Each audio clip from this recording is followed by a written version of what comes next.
उच्चतम न्यायालय ने त्रिपुरा नगर पालिका चुनाव में सभी मतदान और मतगणना केंद्रों पर पर्याप्त संख्या में केंद्रीय अर्धसैनिक बलों की तैनाती का आदेश दिया। राज्य में स्थानीय निकाय के चुनाव हो रहे हैं, इसके लिए 770 मतदान केंद्र बनाए गए हैं। वोटों की गिनती 28 नवंबर को की जाएगी। न्यायमूर्ति DY चंद्रचूड़, न्यायमूर्ति सूर्यकांत और न्यायमूर्ति विक्रमनाथ की पीठ ने राज्य में कानून व्यवस्था की लचर स्थिति का आरोप लगाने वाली याचिका पर सुनवाई करते हुए राज्य के गृह सचिव, पुलिस महानिदेशक और राज्य चुनाव आयोग को आदेश दिया। बहुजन समाज पार्टी के पंजाब इकाई के अध्यक्ष जसवीर सिंह गढ़ी ने आरोप लगाया कि आम आदमी पार्टी के संयोजक व दिल्ली के मुख्यमंत्री अरविंद केजरीवाल पंजाब वासियों को गुमराह करने की कोशिश कर रहे हैं। एक बयान में श्री गढ़ी ने कहा कि श्री केजरीवाल ने मोगा में घोषणा की है कि पंजाब में उनकी पार्टी की सरकार बनने पर 18 वर्ष से अधिक आयु की हर महिला को प्रति माह 1000 रुपए दिए जाएंगे, जिससे जो गृहिणियां वर्षों से अपने लिए सूट नहीं खरीद पाई वो सूट खरीद सकेगी, अपने बच्चों को खिला पिला सकेगी, छात्राएं कॉलेज जा सकेगी। श्री गढ़ी ने कहा कि ऐसे मूर्खतापूर्ण बयान पंजाब वासियों का अपमान है। उन्होंने कहा कि श्री केजरीवाल पहले दिल्ली में ऐसा एक भी घर बताएं जहां दिल्ली सरकार किसी महिला को 1000 रुपए दे रही हो। हाथरस डॉक्टर अविन को बनाया सादाबाद विधानसभा क्षेत्र से बहुजन समाज पार्टी का प्रत्याशी। बहुजन समाज पार्टी के कार्यकर्ता सम्मेलन में पूर्व सांसद और राष्ट्रीय महासचिव बसपा मुनकाद अली ने मंच से वरिष्ठ भाजपा नेता डॉक्टर अविन शर्मा को आगामी विधानसभा चुनाव के लिए सादाबाद विधानसभा क्षेत्र से प्रत्याशी घोषित किया है। उन्होंने घोषणा करते हुए कहा कि बहुजन समाज पार्टी के राष्ट्रीय अध्यक्ष मायावती के आदेशानुसार डॉक्टर अविन शर्मा को विधानसभा क्षेत्र सादाबाद का विधानसभा प्रभारी प्रत्याशी घोषित किया जाता है।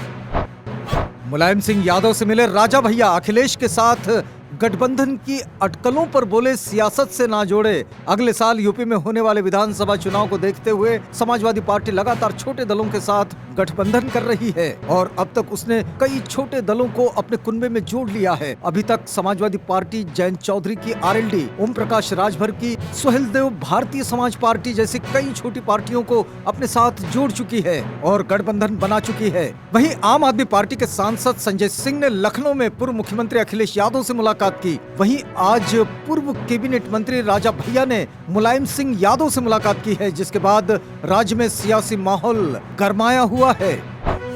पीएम मोदी ने जेवर एयरपोर्ट का किया शिलान्यास, बोले ये कनेक्टिविटी का मॉडल। प्रधानमंत्री नरेंद्र मोदी ने गौतम बुद्ध नगर स्थित जेवर इंटरनेशनल एयरपोर्ट का शिलान्यास किया। इस मौके पर उपस्थित जनसभा को संबोधित करते हुए प्रधानमंत्री ने कहा कि जेवर अब अंतर्राष्ट्रीय पटल पर आ गया है और इसका लाभ यूपी की जनता के साथ दिल्ली NCR को भी मिलेगा। उन्होंने कहा कि 21वीं सदी का भारत आज एक से बढ़कर एक आधुनिक इंफ्रास्ट्रक्चर का निर्माण कर रहा है। बेहतर सड़कें, रेलवे और एयरपोर्ट सिर्फ इंफ्रा प्रोजेक्ट नहीं होते, बल्कि ये पूरे क्षेत्र का कायाकल्प कर देते हैं, लोगों का जीवन बदल देते हैं। गरीब हो या मध्यम वर्ग, हर किसी को इसका बहुत लाभ मिलता है। उत्तर प्रदेश में होने वाले विधानसभा चुनाव से पहले समाजवादी पार्टी के अध्यक्ष अखिलेश यादव पिछले साल हाथरस में हुए रेप कांड को बड़ा सियासी मुद्दा बनाने की तैयारी में है। उन्होंने ट्वीट कर पार्टी कार्यकर्ता और सहयोगी दलों से अपील की है कि वह हर महीने की 30 तारीख को हाथरस की बेटी स्मृति दिवस मनाएं। उन्होंने लिखा कि जिस तरह से यूपी की बीजेपी सरकार ने पिछले साल सितंबर में बलात्कार पीड़िता के शव को जलाने का कुकृत्य किया था, उसकी याद सरकार को दिलाएं। फरार परमबीर सिंह पहुंचे मुंबई। वसूली केस में है मुख्य आरोपी महीनों से गायब चल रहे थे। मुंबई के पूर्व पुलिस कमिश्नर परमबीर सिंह मुंबई पहुंच गए हैं। परमबीर सिंह को कोर्ट ने फरार घोषित किया है। इससे पहले बुधवार को लंबे अरसे बाद वे अपनी चुप्पी तोड़ते हुए उन्होंने कहा था कि वे चंडीगढ़ में हैं। उन्होंने साथ ही ये भी कहा था कि वो जल्द ही मुंबई में उनके खिलाफ मामलों की जांच में शामिल होंगे, जिसके बाद वे मुंबई पहुंच गए हैं। वैसे तो सुब्रमण्यम स्वामी बीजेपी में होकर भी बीजेपी और मोदी सरकार के खिलाफ काफी मुखर होकर बोलते रहे हैं, लेकिन ममता बनर्जी से मुलाकात के बाद उन्होंने मोदी सरकार का रिपोर्ट कार्ड सोशल मीडिया पर शेयर कर दिया। इसके बाद उनके टीएमसी में शामिल होने की अटकलें भी काफी तेज हो गई है। ममता बनर्जी से मुलाकात के बाद उनकी तारीफ करते हुए सुब्रमण्यम स्वामी ने न सिर्फ उनकी तुलना कई बड़े नेताओं से की, बल्कि अपने ट्विटर हैंडल से मोदी सरकार का रिपोर्ट कार्ड शेयर करते हुए उसे सभी मोर्चों पर फेल बताया। उन्होंने लिखा कि मोदी सरकार इकोनॉमी में फेल, बॉर्डर सिक्योरिटी में फेल, फॉरेन पॉलिसी में फेल, नेशनल सिक्योरिटी में फेल, इंटरनल सिक्योरिटी के मामले में उन्होंने कश्मीर का जिक्र किया और बाद में कटाक्ष करते हुए उन्होंने लिखा कि इसके लिए कौन जिम्मेदार है। उत्तराखंड में हरीश रावत को झटका। स्क्रीनिंग कमेटी के अध्यक्ष ने सीएम फेस की दावेदारी नकारी। उत्तराखंड में होने वाले विधानसभा चुनाव में कांग्रेस ने राज्य के पूर्व सीएम हरीश रावत को बड़ा झटका दिया है। असल में हरीश रावत खुद को सीएम के तौर पर प्रोजेक्ट करने के लिए कांग्रेस आलाकमान पर दबाव बनाए हुए थे। वहीं पार्टी के स्क्रीनिंग कमेटी के अध्यक्ष अविनाश पांडे ने साफ किया कि राज्य में पार्टी सामूहिक नेतृत्व में चुनाव लड़ेगी। वहीं कांग्रेस दिसंबर तक अपने प्रत्याशियों के नामों का ऐलान कर सकती है, लेकिन टिकट उन लोगों को मिलेगा जिसका सर्वे में रिपोर्ट कार्ड अच्छा होगा। चरम पर पहुंचा राष्ट्रीय जनता दल में जारी अंतर्कलह। लालू प्रसाद यादव ने भंग की सभी प्रदेश कमेटी। झारखंड में राष्ट्रीय जनता दल में पार्टी के अंदर चल रहा अंतर्कलह सतह पर आ गया है। इसके बाद राष्ट्रीय जनता दल ने कार्रवाई करते हुए तत्काल प्रभाव से झारखंड राज्य के पूरे संगठन को भंग कर दिया है। पार्टी के राष्ट्रीय अध्यक्ष लालू प्रसाद यादव के आदेश पर पार्टी के प्रधान महासचिव अब्दुल बारी सिद्दीकी ने इस संबंध में सूचना जारी की है। पत्र में अब्दुल बारी सिद्दीकी ने लिखा है, किन्हीं कारणों से झारखंड राष्ट्रीय जनता दल के सभी संगठनों को भंग कर दिया गया है।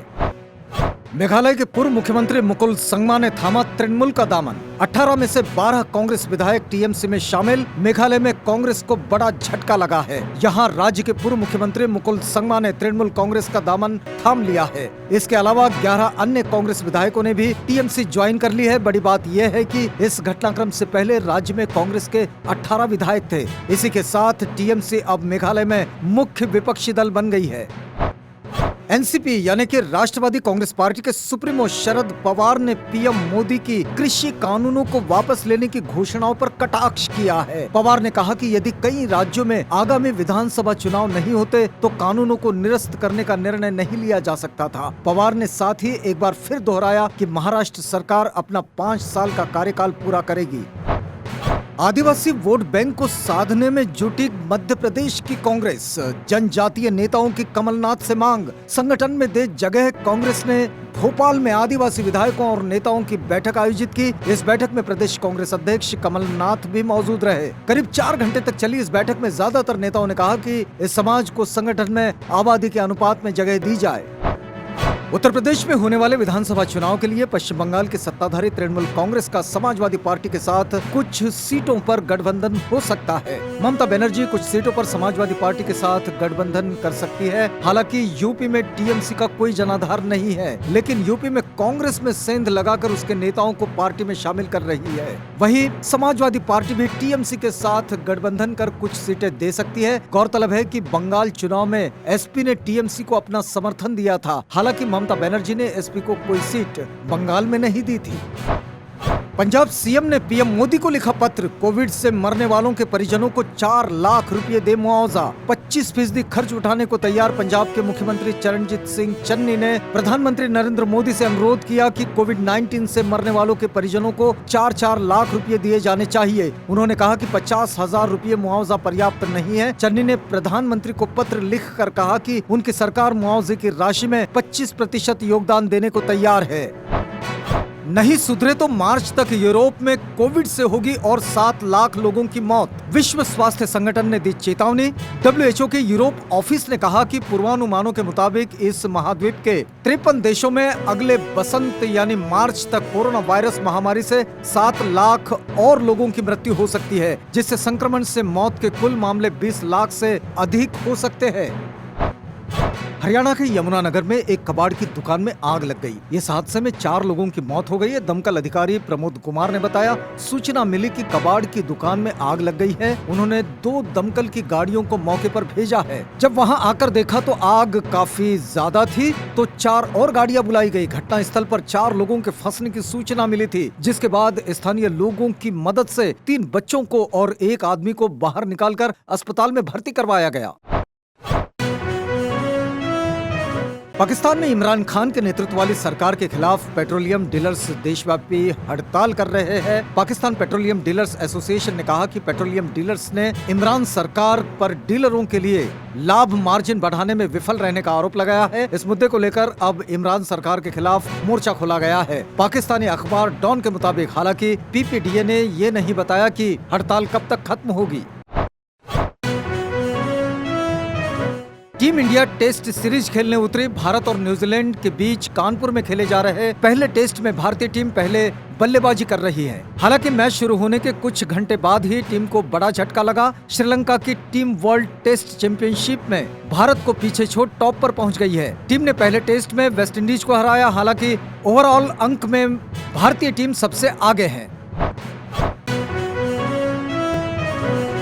एक्ट्रेस सुष्मिता सेन की अपकमिंग वेब सीरीज आर्या 2 का ट्रेलर रिलीज कर दिया गया है। सुष्मिता ने खुद भी सीरीज का ट्रेलर सोशल मीडिया पर फैंस के साथ शेयर किया है। इसके कैप्शन में उन्होंने लिखा, आपके धैर्य के लिए धन्यवाद। आर्या को आपके सामने वापस लाकर बहुत खुश हूँ। इस सीजन में उसकी कमजोरी ही उसकी सबसे बड़ी ताकत है। शेरनी आ रही है, आर्या इज बैक। आर्या 2 10 दिसंबर को OTT platform Disney plus Hotstar पर आ रही है। मास्टर दीनानाथ मंगेशकर स्मृति प्रतिष्ठान ने दीनानाथ मंगेशकर नाट्यगृह विलेपार्ले में प्रतिष्ठित दीनानाथ मंगेशकर पुरस्कार और ट्रस्ट के अन्य पुरस्कारों के साथ संगीत, नाटक, कला और सामाजिक कार्य के क्षेत्र के दिग्गजों को सम्मानित किया। इस समारोह की शान रहे अभिनेता नाना पाटेकर, जिन्हें एक विशेष पुरस्कार से गौरवान्वित किया गया। इस वर्ष संगीत और कला के लिए मास्टर दीनानाथ मंगेशकर पुरस्कार, जीवन गौरव पुरस्कार संगीतकार प्यारेलाल शर्मा यानी कि लक्ष्मीकांत प्यारेलाल को भारतीय संगीत और सिने उद्योग के लिए उनकी समर्पित सेवा के लिए प्रदान किया गया, जबकि अनुभवी गीतकार उषा मंगेशकर को उनके योगदान के लिए दीनानाथ पुरस्कार से सम्मानित किया गया। दीनानाथ विशेष पुरस्कार संगीत के क्षेत्र में उनके योगदान के लिए अनुभवी गायिका संगीतकार मीना मंगेशकर खादिकर को और सिनेमा के क्षेत्र में उनकी समर्पित सेवाओं के लिए प्रेम चोपड़ा को पुरस्कृत किया गया। बहुत दिनों से वरुण धवन और कृति सेनन की फिल्म भेड़िया को लेकर बज बना हुआ था। यह एक हॉरर कॉमेडी फिल्म बताई जा रही है। इस फिल्म में वरुण धवन के किरदार का फर्स्ट लुक पोस्टर अब सामने आ गया है। इस पोस्टर में वरुण धवन बहुत डरावने नजर आ रहे हैं। उनका ये पोस्टर आने के बाद से चारों तरफ उनके इस किरदार की चर्चा शुरू हो गई है।